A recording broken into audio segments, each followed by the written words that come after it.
여러분 안녕하십니까? 입주자 대표 회장 이병희입니다. 오늘은 하자소송에서 왜 입주자 대표 회의가 조합을 피고로 넣은지에 대해서 말씀을 드리겠습니다. 먼저 하자소송에 대해서 말씀을 드리겠습니다. 하자소송이라는 것은 쉽게 말씀드리면 여러분이 삼성전자에서 냉장고를 구입했다고 생각해 봅시다. 그런데 냉장고에 무슨 이상이 생기면 여러분은 삼성전자 AS센터에 연락을 해서 수리를 받거나 아니면 물건이 잘못되었으면 그것을 환불받거나 새로운 물건으로 받을 수 있는 권한을 법에서 보장하고 있습니다. 아파트도 동일합니다. 아파트도 여러분이 새로 구입을 하시면 아파트에 문제가 있으면 그 문제, 즉 하자에 대해서 보수를 받거나 아니면 돈으로 받을 수 있는 권한을 공동주택관리법이 보장을 하고 있습니다. 이때 아파트를 새로 산 사람이 권한을 요구할 수 있는 것이 세 곳이 있습니다. 첫 번째는 아파트를 분양한 분양사인 조합, 즉 시행사 조합. 두 번째는 아파트를 건설한 서희건설. 세 번째는 서희건설이 부도가 나면 그것을 보증하는 보증사. 이 세 곳에 대해서 우리가 하자에 대한 권한을 요구하고 있습니다. 그런데 저희 아파트 같은 경우에는 조합이 분양사이기 때문에 조합원들 같은 경우에는 분양사에게 하자에 대한 권한을 요구하면 우리가 우리 자신에게 권한을 요구하는 모습처럼 비치기 쉽습니다. 이것은 우리가 우리 자신에게 돈을 요구하는 것처럼 보일 수 있습니다. 하지만 자세히 들어보면 이것은 사실과 다릅니다.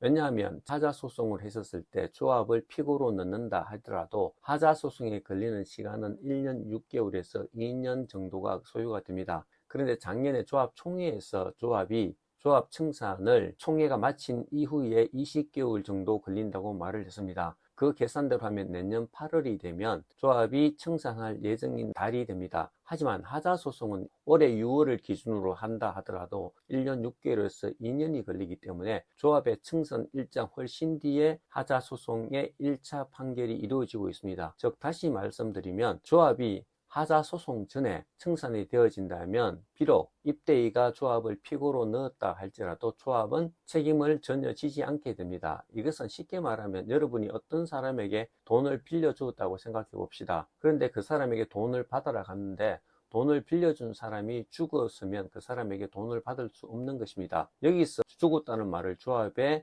적용하면 청산이 되었다는 것을 의미하는 것입니다. 그러므로 조합이 예정대로 청산을 하게 되면 비록 입주자 대표회의가 조합을 피고로 해서 책임을 묻는다 할지라도 조합은 책임을 전혀 지지 않게 되는 것입니다. 아니면 비록 조합의 청산이 어렵다 할지라도 조합의 자산이 1차 판결이 나올 때 그 판결금보다 적으면 또한 조합은 책임을 묻지 않게 됩니다. 예를 들어서 판결금이 40억이 나왔다고 가정합시다. 근데 조합의 조선이 39억이 되면 조합은 또한 그것을 변제할 능력이 없는 걸로 간주되기 때문에 조합은 또한 책임을 전혀 지지 않는 것입니다. 그래서 저희가 지금 남아있는 자산을 빨리 처분하여서 조합원들에게 그 이익금을 배분하고 그 자산이 현저하게 적어지면 조합은 또한 불가피하게 청산이 늦어진다 할지라도 책임을 지지 않는 것입니다. 이것을 저희가 지속적으로 조합 측에 얘기를 했지만은 조합은 이를 거부하고 자신들이 소송을 하겠다고 4월 11일 날 저희들 모르게 소송을 제기해 놓은 상태에 있습니다. 그러면 조합은 소송을 제기할 권한이 없습니까? 조합도 또한 소송을 제기할 권한이 있습니다. 이것은 조합과 서희건설 사이에 계약관계에 따른 쉽게 말하면 민법에 의거한 것입니다. 민법이라는 것은 개인 당사들 사이의 권한에 대한 요구를 할 수 있는 것입니다. 하지만 조합이 서희건설에 대해서 돈을 받아낸다 할지라도 이 돈은 분양자들에게 돌려주어야 할 돈이기 때문에 조합에는 아무런 이득이 없습니다. 그런데 입주민 중에서 조합원 입주민들은 조합이 소송을 제기하게 되면 이중의 소송 비용을 부담하게 됩니다. 즉 아파트 입주민 동시에 조합원이기 때문에 소송 비용을 모두 감당하게 돼야 됩니다.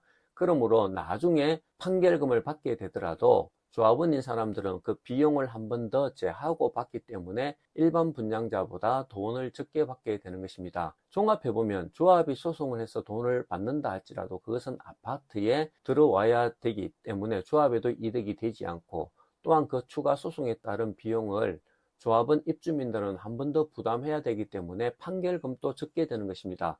그러므로 조합이나 조합원의 입장에서는 아무런 이득이 없는 일을 조합이 무리하게 소송을 할 필요가 없는 것입니다.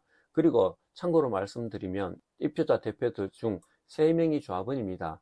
조합이 손해를 보게 되면 저희도 손해를 보게 되는 것입니다.